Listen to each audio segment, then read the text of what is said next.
Pernahkah kamu memandang sebuah keajaiban, lalu bertanya, mengapa ia masih berdiri? Di Italia, berdiri sebuah menara yang tak sempurna, tapi justru karena itulah ia dicintai dunia. Hari ini, mari kita menyelami kisah Menara Miring Pisa. Bukan sekadar bangunan tua, tapi simbol kegigihan manusia dalam menghadapi kesalahan, dan bagaimana ilmu pengetahuan bisa menyelamatkan keajaiban.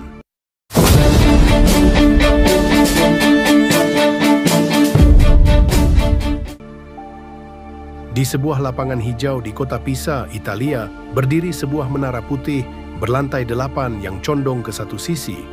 Ia bukan menara tertinggi di dunia, bukan pula yang paling megah, tapi Menara Pisa dengan kemiringannya yang khas telah membuat jutaan manusia terpana dan bertanya, mengapa ia miring dan mengapa belum juga runtuh? Kisah ini dimulai lebih dari 8 abad lalu, pada tahun 1173. Sebuah fondasi sederhana sedalam 3 meter mulai dibangun untuk menopang menara lonceng Katedral Pisa. Tak ada yang menyangka, hanya beberapa lantai naik, bangunan mulai miring ke satu sisi, bukan karena kutukan atau keajaiban, tapi karena kesalahan kecil dalam memahami tanah tempat ia berdiri. Bayangkan sebuah menara seberat 14.500 ton dibangun di atas tanah lunak berpasir dan berlumpur. Belum ada geoteknik modern kala itu. Ketika para insinyur menyadari kemiringan itu, mereka mencoba memperbaikinya dengan menambahkan lebih banyak material ke sisi yang tenggelam.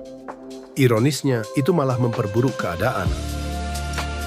Konstruksi pun terhenti berkali-kali, tapi justru jeda panjang ini, hingga totalnya 199 tahun, menjadi penyelamat. Tanah perlahan memadat.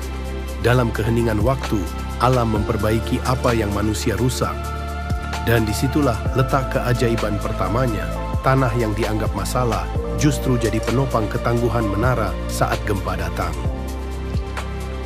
Namun, waktu bukanlah sahabat yang sabar selamanya. Menara terus miring sedikit demi sedikit. Jika kemiringan melebihi 5,44 derajat, para ahli memperkirakan ia akan runtuh. Maka, di tahun 1990, dunia sepakat, saatnya bertindak.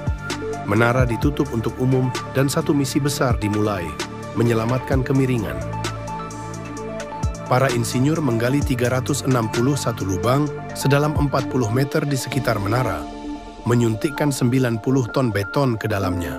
Sebuah cara cerdas untuk menopang fondasi lama. Ibarat memasukkan jarum ke dalam bumi, mereka membangun ulang kepercayaan antara tanah dan bangunan yang berdiri di atasnya. Mereka juga menggali tanah dari sisi yang lebih tinggi, agar sisi itu perlahan turun dan menyeimbangkan sudut menara. Operasi ini dilakukan dengan penuh kehati-hatian, seperti menyeimbangkan telur di ujung jarum. Dalam dunia teknik, ini disebut kejeniusan. Dalam dunia manusia, ini disebut harapan. Setelah itu, tiang pancang baja ditanam dalam untuk mengunci struktur menara pada tanah yang lebih stabil. Hari demi hari, sudut kemiringan menurun, dari lebih dari 5 derajat menjadi sekitar 4 derajat. Masih miring, tapi kini aman. Dan yang lebih penting, kini ia bisa terus bercerita. Menara Pisa adalah kesalahan yang dimaafkan oleh waktu. Ia tidak dibangun untuk miring, tapi justru karena miring, ia jadi istimewa. Ia mengajarkan kita bahwa keindahan kadang lahir dari ketidaksempurnaan, dan bahwa ilmu bisa menyelamatkan sejarah jika digunakan dengan hati. Hari ini, ia tetap berdiri, condong namun kuat, diam namun bersuara. Ia adalah saksi bagaimana kesalahan masa lalu bisa menjadi keajaiban masa depan. Lalu, bagaimana dengan kita? Apa yang akan kita bangun hari ini agar generasi esok tetap punya keajaiban untuk dijaga? Penonton, menurutmu, apa pelajaran paling berharga dari kisah Menara Pisa ini? Tulis di kolom komentar ya, jangan lupa like, dan bagikan video ini ke teman-temanmu yang suka kisah sejarah dan arsitektur. Sampai jumpa di cerita berikutnya.